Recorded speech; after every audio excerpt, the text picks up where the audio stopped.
Quiero por eso invitarles a abrir sus Biblias en la carta a los Efesios, Efesios 4, 1 al 6. Dice así la palabra del Señor. Yo pues, preso en el Señor, os ruego que andéis como es digno de la vocación con que fuisteis llamados, con toda humildad y mansedumbre, soportándoos con paciencia los unos a los otros en amor, solícitos en guardar la unidad del Espíritu en el vínculo de la paz, un cuerpo y un espíritu, como fuisteis también llamados en una misma esperanza de vuestra vocación, un Señor, una fe, un bautismo, un Dios y Padre de todos, el cual es sobre todos y por todos y en todos. Y hay dos palabras claves aquí que debemos notar para poder nosotros entender, para poder comprender el curso de pensamiento que sigue el apóstol. Estas palabras son importantes y son unidad y crecimiento. Unidad y crecimiento. Pablo está preocupado por la unidad de la iglesia y por su crecimiento espiritual. Y creo que estos dos conceptos no deben estar separados el uno del otro. La unidad, mis hermanos, es indispensable para el crecimiento de la iglesia.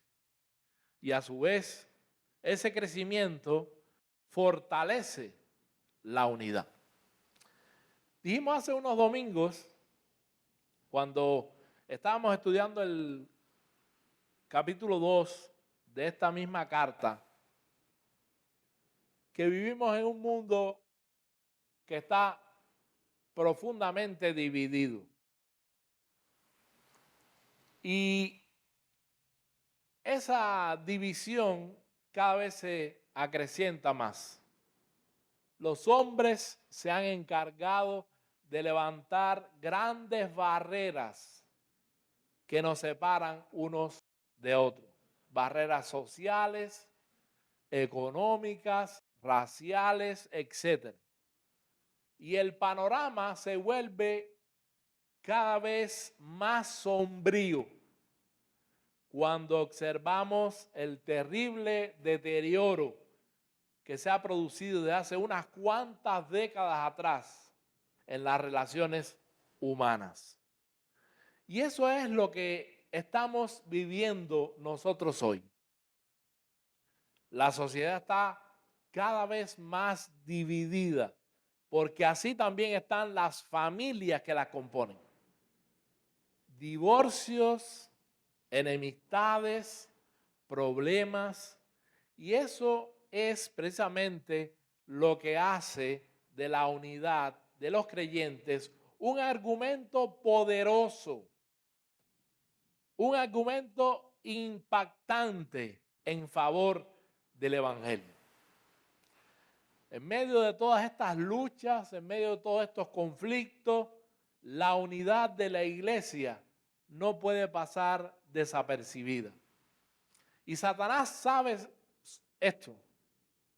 Él sabe cuán saludable llegará a ser una iglesia unida. Y como lo sabe, él usa todo lo que tenga a su mano para tratar de dividir. El poderoso testimonio del poder del Evangelio de Cristo, él lo sabe muy bien, que esa iglesia unida va a ser para el mundo. Por eso él va a intentar con todos sus ardíes infernales socavar y destruir esa unidad, esa armonía entre los hermanos. Mi amado, solo el Evangelio provee una cohesión verdadera y permanente entre los seres humanos. Eso ya lo vimos cuando estábamos estudiando los versículos 11 al 22 del capítulo 2 de la carta a los Efesios. Por medio de la obra de Cristo en la cruz, pecadores han sido reconciliados con Dios. Y no solamente con Dios, porque al mismo tiempo fueron reconciliados también entre sí, sin importar la raza, la nacionalidad o el color. Pero ahora debemos mostrar esa realidad en la práctica.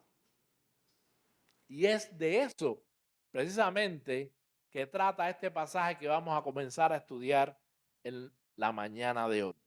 En este pasaje, Pablo nos enseña que la unidad de la iglesia debe ser preservada. Versículos 2 y 3. Y que esta unidad se desprende de las realidades eternas que los creyentes compartimos. Versículos 4 y 6 al 6. Vamos, antes de adentrarnos en el estudio de esta carta, de esta porción de la Escritura, vamos a orar. Señor nuestro Dios, te agradecemos esta nueva oportunidad que nos das de venir hasta tu casa para adorarte, como dice la Escritura, en espíritu y en verdad. Por eso te hemos cantado, hemos orado a ti. Señor, hemos leído la Escritura y ahora queremos exponernos a tu enseñanza. Por eso te rogamos tu bendición especial para todos nosotros. Guíanos, Padre. Clarifica nuestra mente y pon disposición en nuestro corazón para recibirla, atesorarla y ponerla en práctica. Te suplicamos que perdones cada pecado y cada falta en nosotros, porque es en Cristo Jesús que te lo pedimos. Amén. Veamos estas cosas por parte. En primer lugar, Pablo nos enseña en este pasaje que la unidad de la iglesia debe ser preservada. Dice los versículos 2 y 3. Con toda humildad y mansedumbre, soportándoos con paciencia los unos a los otros en amor, solícitos en guardar la unidad del Espíritu en el vínculo de la paz. Pablo ha dicho ya en el capítulo 2 que somos uno en Cristo ahora, ¿verdad? Y que todos los creyentes forman ahora una sola nación, una sola familia, un solo templo espiritual. Esto es algo que nosotros no tenemos la responsabilidad de crear, porque ya el Señor lo hizo. Cristo lo hizo por nosotros, muriendo en la cruz del Calvario, tomando nuestro lugar allí. Nosotros no hemos sido llamados a construir la unidad de la iglesia, más bien a preservar esa unidad. Ya somos uno en Cristo, estamos unidos por un vínculo espiritual poderoso que nadie puede romper, deshacer, pero esa unidad debe reflejarse ahora en la práctica. Esa unidad debe ser cuidadosamente guardada como un tesoro, porque puede verse seriamente afectada, dañada en el trato de los unos con los otros. Y en los versículos 2 y 3, Pablo nos presenta cuáles son esas virtudes cristianas que son esenciales y que nosotros tenemos que cultivar para poder preservar la unidad práctica en la iglesia. Y la primera de esas virtudes es la humildad. Esta palabra indica una baja estima de nosotros mismos. basada en la conciencia que ahora nosotros tenemos de nuestra propia culpabilidad y nuestra debilidad delante de Dios, nosotros tenemos que tener una baja conciencia de nosotros mismos. En el capítulo 3, verso 8, veíamos cómo Pablo dice de sí mismo que él es menos que el más pequeño de todos los santos. Eso es humildad. Este hombre tenía una clara conciencia de su pecado, de su propia indignidad, de su pequeñez comparado con la majestad de Dios, con la obra gloriosa del Señor en nuestras vidas. Y es de esa conciencia que nace la verdadera humildad. Contrariamente, hoy se nos dice que no hay nada más importante para un ser humano que tener una elevada autoestima.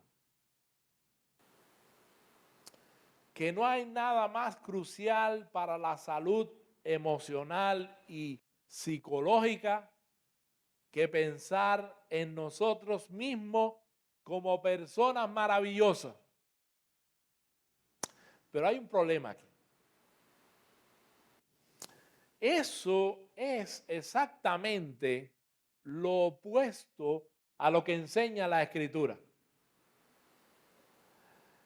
En la enseñanza de Cristo en el Sermón del Monte, que ustedes conocen como bienaventuranzas, nos dice que los ciudadanos de su reino son los pobres en espíritu. Aquellos que saben que espiritualmente están en completa bancarrota. Que no tienen nada que presentar ni que presumir delante de Dios para ser aceptados por Él. Un pobre en espíritu no es aquel que tiene un espíritu pobre. No se trata de un hombre apocado ahí, aplastado, que llega a los lugares y no se siente, es tan tímido ahí que no se hace notar. Tampoco significa que los seres humanos carecen de valor y dignidad intrínseca. No es así esto, porque la Biblia dice que el hombre fue creado a la imagen de Dios. Por tanto, es una criatura valiosa ante sus ojos, por esa imagen divina que nosotros ahora tenemos.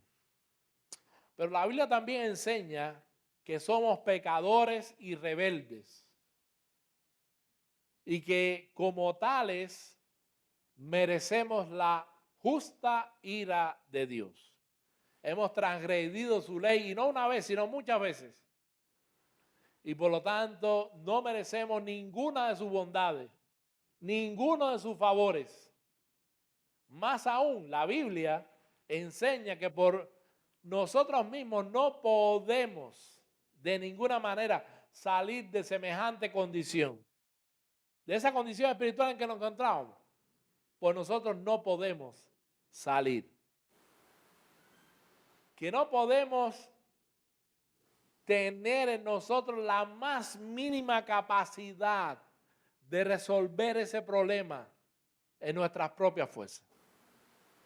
Ser pobre en espíritu es reconocer esa realidad y actuar en consecuencia de eso.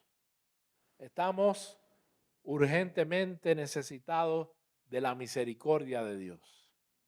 Nada merecemos, nada podemos reclamar delante de Él, nada tenemos en nosotros mismos de lo cual podamos nosotros gloriarnos con justicia. Esa es la esencia de la verdadera humildad. Y esa humildad es imprescindible para mantener la unidad dentro de la iglesia. Mis hermanos, si rastreamos todos los problemas, todos los conflictos que surgen entre los hombres, incluyendo los cristianos, en algún punto nos vamos a encontrar muy posiblemente con el orgullo. Es, sin que nos quepa duda, el orgullo una de las causas fundamentales que imposibilita la solución de los conflictos personales. El orgullo es el causante de la mayoría de los problemas interpersonales. Mira lo que fulano me hizo a mí. Mira cómo me ha tratado. Mira cuán injusto ha sido conmigo. Mis amados, muchas veces vamos a ser maltratados injustamente a lo largo de nuestras vidas. Y unas cuantas personas, pensarán mal de nosotros sin razón, quizá. Y eso duele. Y mucho. Pero cuando el corazón comience a agitarse, cuando las pasiones comiencen a levantarse dentro de ti, cuando el coraje empiece a tratar de tomar el control, recuerda, ¿quién eres tú? ¿Quién eres realmente tú si no tuvieras la gracia de Dios contigo? Por más mal que alguien nos trate y por más injusto que sea con nosotros, todavía se queda corto. Está muy distante todavía de lo que justamente nosotros nos merecemos por causa de nuestros pecados. Decía Juan Calvino, todo lo malo que veas en mí, soy yo mismo. Y todo lo bueno que veas en mí, es Cristo. Un hombre humilde no va por la vida reclamando que los demás lo traten de un modo diferente, de una manera distinta o de cierta manera. No, a mí hay que tratarme así. Porque él sabe, él posee una correcta evaluación de sí mismo. Él sabe que merece el infierno. Él sabe las veces que le ha fallado al Señor. Las veces que ha ofendido a Dios con sus pecados. Y la enorme paciencia que ha tenido Dios con él. Y como se conoce a sí mismo, entonces actúa de la manera correcta. Por eso, cuando alguien lo ofende, este hombre mira esa ofensa primeramente como un pecado que se ha cometido contra Dios. Su pensamiento no es, mira lo que me han hecho a mí, sino más bien, qué pena que ese hombre o esa mujer haya pecado contra Dios tratándome a mí de la manera que lo hizo. Esa forma de pensar, más que encendernos en ira el corazón, nos mueve a buscar la restauración de aquel que nos ha tratado mal. Mi hermano, ¿se imaginan ustedes cómo sería la vida de una iglesia en la que todos sus miembros se encuentren cultivando de una manera activa y conscientemente esa forma de pensar? Indudablemente sería como la antesala del cielo. En segundo lugar, Pablo menciona también la mansedumbre, en el versículo 2. Esta virtud se deriva de la anterior, lógicamente. El hombre humilde es manso. Ahora bien, ¿qué es la mansedumbre? Muchas personas rechazan esta virtud cristiana porque confunden la mansedumbre con la debilidad de carácter y por eso la rechazan. Muchísimas veces confundimos el término. Cuando decimos, fulano de tal es manso, cuando en realidad lo que esa persona es débil de carácter. Una persona insegura, una persona tímida. De Cristo dice la Escritura en Mateo capítulo 11, versículo 28, que es manso y humilde de corazón.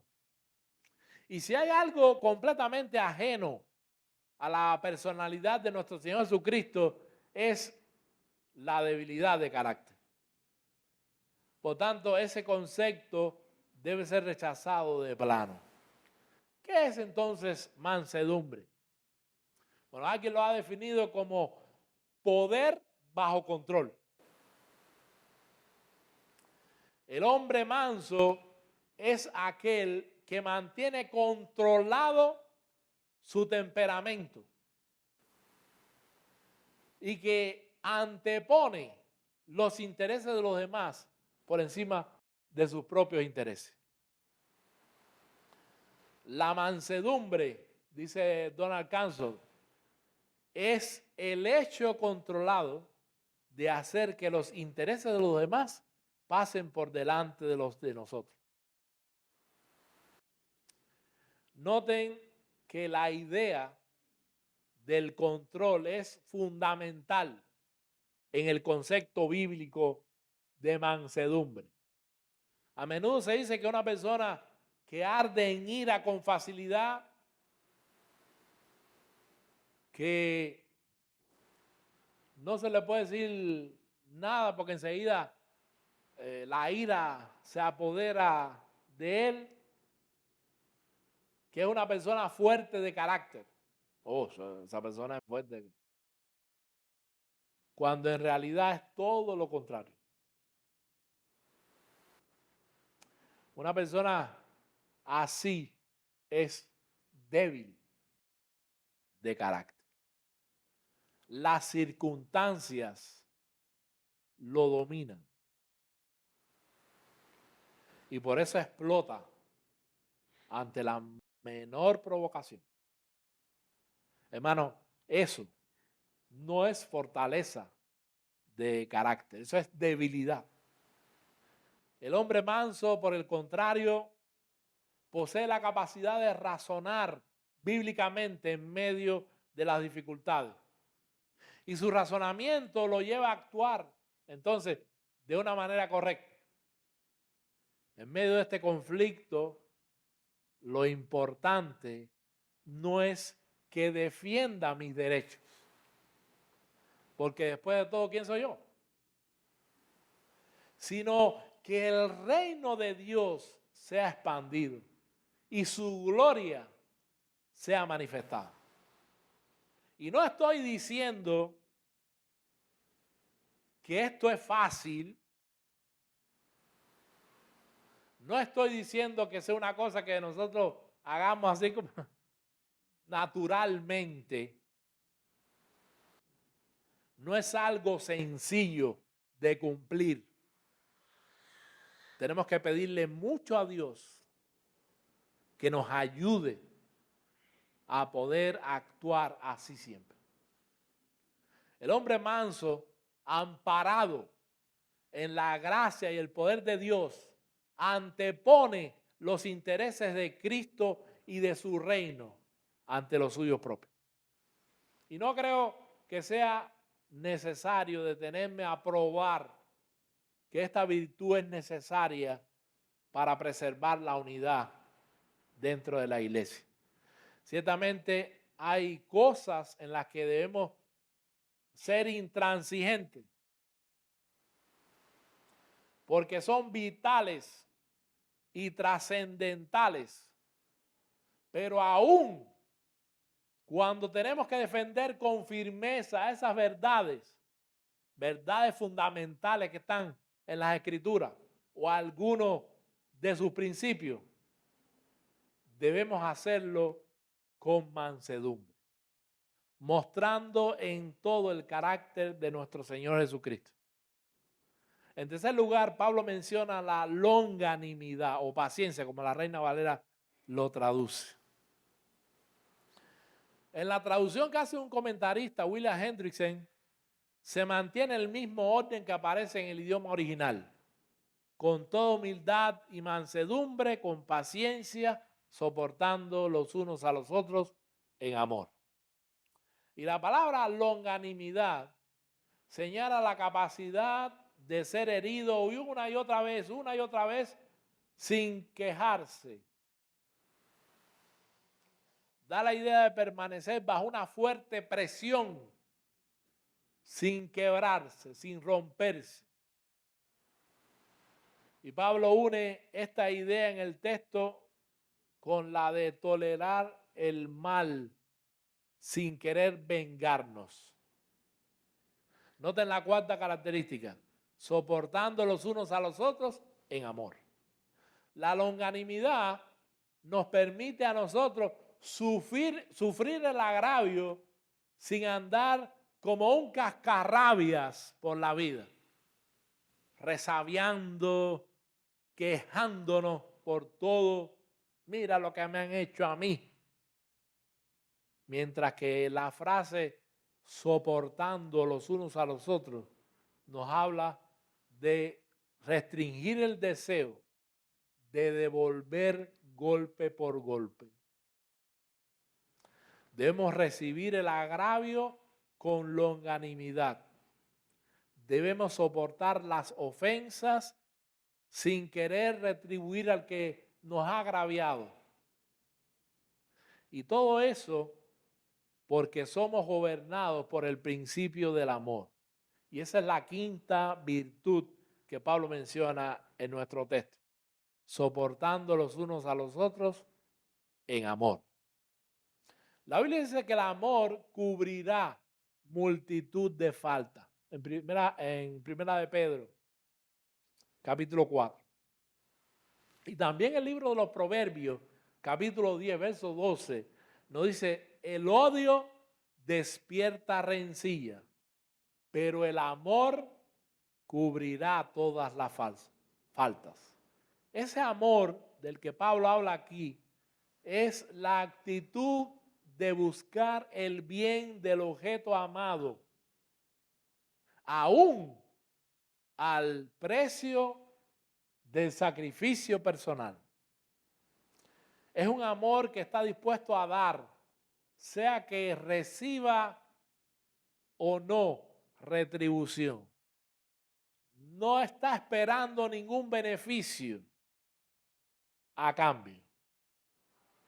Aquellos que se comportan de esta manera en la iglesia, con toda humildad, mansedumbre, paciencia, soportando a los demás en amor, están siendo solícitos en guardar la unidad del Espíritu en el vínculo de la paz.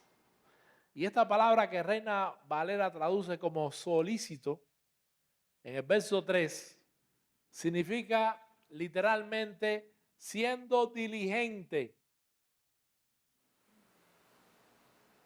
Fulano es solícito, él es diligente, no dirigente, diligente. Él pone su mayor empeño en lo que hace. los creyentes debemos poner todo nuestro empeño en preservar la paz y la unidad en la iglesia. De lo contrario, estamos siendo instrumentos en las manos de Satanás para dividir.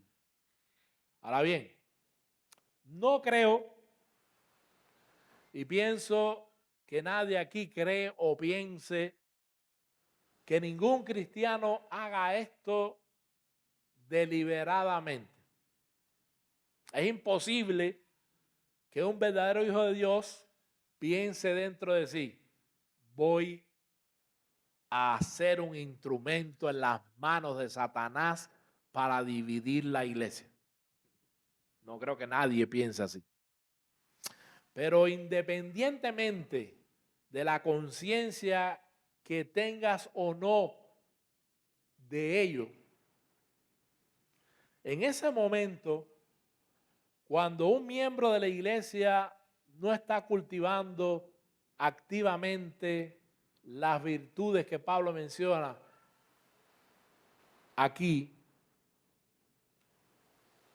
cuando va por ahí quejándose y hablando mal de otros a sus espaldas, sembrando dudas de otro hermano o del pastor, cuando esparce rumores, cuando no tiene un espíritu perdonador, o es terco o obstinado, esa persona está sembrando una semilla de división en la iglesia. Mis amados, la iglesia de Cristo no es un juego. Debemos poner el mayor empeño en preservar su unidad. Les puedo asegurar que van a haber problemas. Va a haber problemas. Por eso duden de la persona esa que cuando le predican, están diciendo, no, si tú vas a la iglesia, todos tus problemas se van a solucionar. No. Porque el enemigo lo llevamos dentro. Y donde quiera que nosotros vayamos, va con él, va con nosotros. Entonces, lo que sí está claro es que cuando esos problemas lleguen, cuando esos problemas surjan, ya sea el roce de dos hermanos, hay alguna dificultad, hay la palabra de Dios está para que la busquemos y podamos solucionar esos problemas, esos conflictos. Y quiero hacer una aclaración antes de continuar. La unidad de la que Pablo está hablando aquí, en este texto, no es esa unidad que promueve el movimiento ecuménico, que nos dice que no importa la doctrina,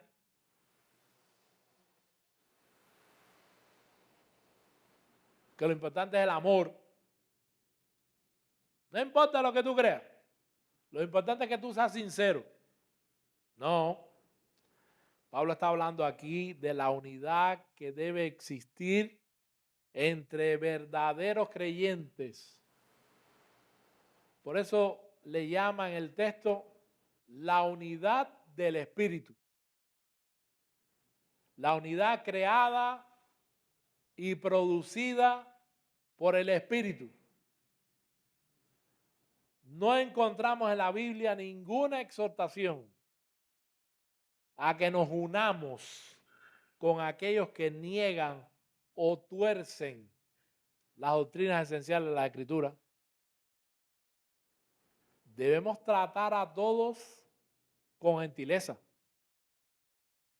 Mostrarles amor cristiano.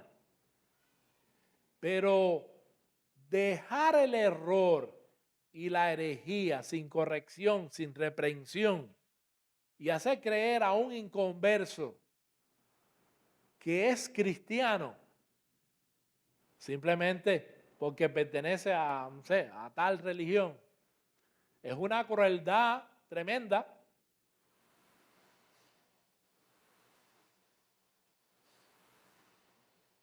La unidad que el ecumenismo promueve es externa, sin ningún fundamento, es mecánica.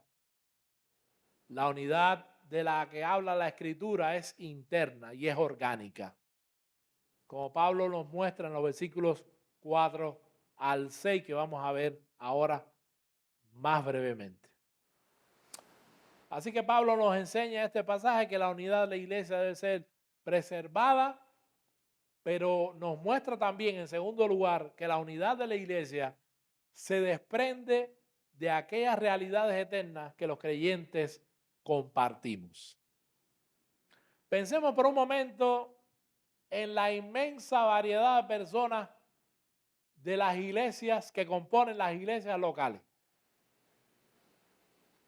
Y eso se ve claramente en iglesias grandes. Rápidamente se da uno cuenta que se trata de un grupo sumamente heterogéneo. En lugares así, todos vienen de trasfondos distintos. Distinto trasfondo socioeconómico, cultural, intelectual, etc. Hay mucha diferencia entre estas personas en todos esos niveles. ¿Qué es entonces lo que tienen en común? Pues son cristianos, ¿no? Entonces tienen que tener en común cosas. Bueno, Pablo menciona en nuestro texto 7 realidades eternas que todos los creyentes en Cristo tenemos en común y que son inmensamente superiores a las cosas que nos distinguen unos de otros. Son más las cosas que nos unen que las que nos separan, para que ustedes entiendan. Todas estas distinciones humanas son temporales. Recuerden lo que decía cuando estábamos hablando de Efesios 2. En el cielo todos formaremos un solo pueblo, porque todos tendremos las mismas cosas en común. Dice los versos 4 al 6, un cuerpo y un espíritu, como fuisteis también llamados en una misma esperanza de vuestra vocación, un Señor, una fe, un bautismo, un Dios y Padre de todos, el cual es sobre todos y por todos y en todos. En primer lugar, todos participamos del mismo cuerpo, el cuerpo de Cristo, que es la iglesia. Cada iglesia local es una representación en miniatura de la iglesia de Cristo, o sea, la iglesia universal de todos los redimidos. Y esta iglesia es un solo cuerpo, con una sola cabeza, nuestro Señor Jesucristo. Y todos esos miembros juntos forman una sola iglesia. Y todos dependen unos de otros para el buen funcionamiento de ese cuerpo. Eso es lo que nos dice Pablo en 1 Corintios, capítulo 12. En segundo lugar, todos participamos del mismo espíritu.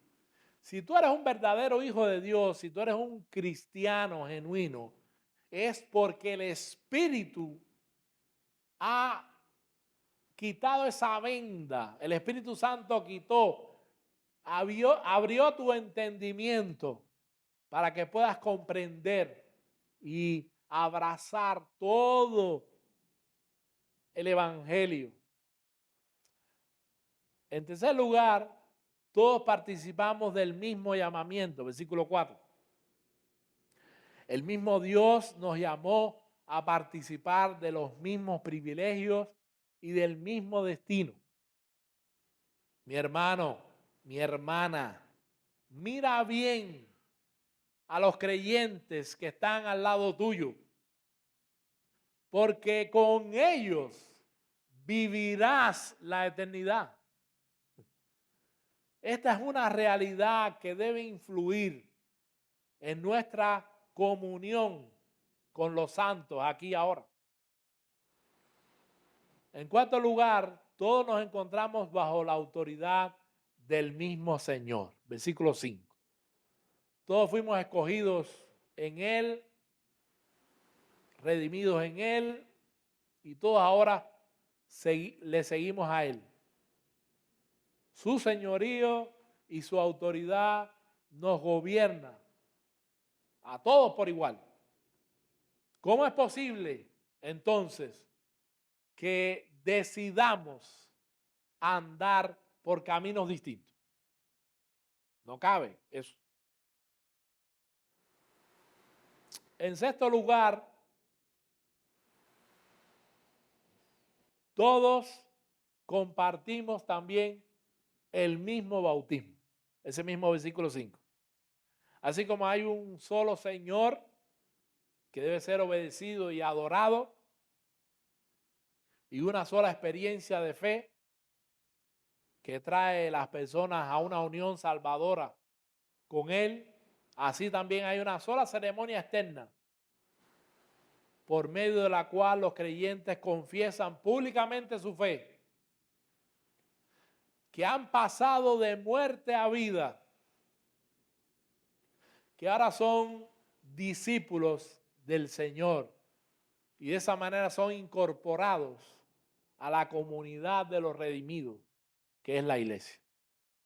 ¿Cómo puede ser entonces que hayan cristianos que declararon esa fe a través del bautismo, de que murieron al pecado, de que ahora están entregados totalmente al Trino Dios, de que ahora se identifican completamente con el pueblo del Señor y vivan desunidos como si fueran de distintos clanes enemigos? Finalmente, en séptimo lugar, Pablo nos dice que todos los creyentes tenemos ahora un mismo Dios y Padre, que no solo reina soberano sobre todos nosotros, sino que también nos bendice a todos y por su espíritu mora en todo. Versículo 6. He ahí, mis hermanos, las 7 realidades eternas que todos los creyentes compartimos y que conforman la base de nuestra unidad. Toda diferencia cultural, socioeconómica, intelectual, es sobrepasada por estas cosas que tenemos en común. Por eso decía ahorita, son más las cosas que nos unen que las que nos separan. Podremos separarnos pecaminosamente de un hermano, pero no podremos quebrantar de ningún modo la realidad de nuestra unión en Cristo y el llamado que tenemos de nuestro Señor es que nos conformemos a esa realidad. Somos uno y seguiremos siendo uno por los siglos de los siglos. A manera de conclusión, este pasaje nos enseña, en primer lugar, la enorme importancia de la unidad de la iglesia. El apóstol Pablo pudo referirse a muchas cosas en este pasaje, Sin embargo, el tema que él escogió fue el de la unidad. Dios, a través del Espíritu Santo, guió a que se escribiera sobre la unidad, un tema crucial para la salud de la iglesia. Un blanco preferido por Satanás es la unidad. Muchos se extrañan y dicen, no entiendo cómo en la iglesia pasan esas cosas. ¿Ah? Porque el diablo, el enemigo de nuestras almas, sabe de memoria ese lema antiguo, divide y vencerás. Realmente él se preocupa por dividir la iglesia. Ese es un punto principal en su agenda. Y esta será su preocupación hasta que la iglesia llegue a la Canaán celestial. En segundo lugar, debemos orar por esa unidad. Debemos orar para que el Señor nos asista y con la ayuda de su Espíritu Santo nos ayude a mantener esa unidad. Debemos hacer uso de los principios que se encuentran en la palabra del Señor para poder solucionar los conflictos que puedan surgir. Y créanme, lo vuelvo y lo repito, van a aparecer. Debemos ampararnos en el poder de Dios cada día. Debemos pedir a Dios que nos fortalezca en el hombre interior,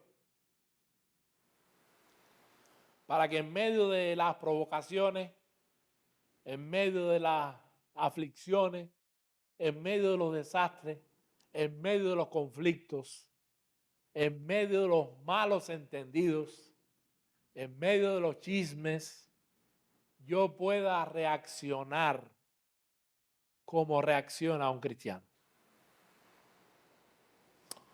Mis amados hermanos, la división no es un virus que viene de afuera, es un cáncer que se genera adentro. Nadie va a dividirnos desde afuera. Eso es algo que se forma adentro. Y solo nosotros, tú y yo, tenemos la gran responsabilidad delante de Dios de que estas células cancerosas o cancerígenas no hagan metástasis en medio nuestro. Tú y yo tenemos esa responsabilidad. Mis amados, quiera Dios tener mucha misericordia y que nos deje ver esa misericordia y nos preserve unidos hasta el fin para la gloria de nuestro bendito Salvador, nuestro glorioso Señor Jesucristo, que merece toda la honra y toda la majestad por los siglos de los siglos. Amén. Él nos bendiga. Vamos a orar para concluir. Padre, te alabamos y te damos las gracias. Tu bondad y tu misericordia nos han asistido. Tu diestra nos ha sostenido. Y como iglesia hemos llegado hasta aquí.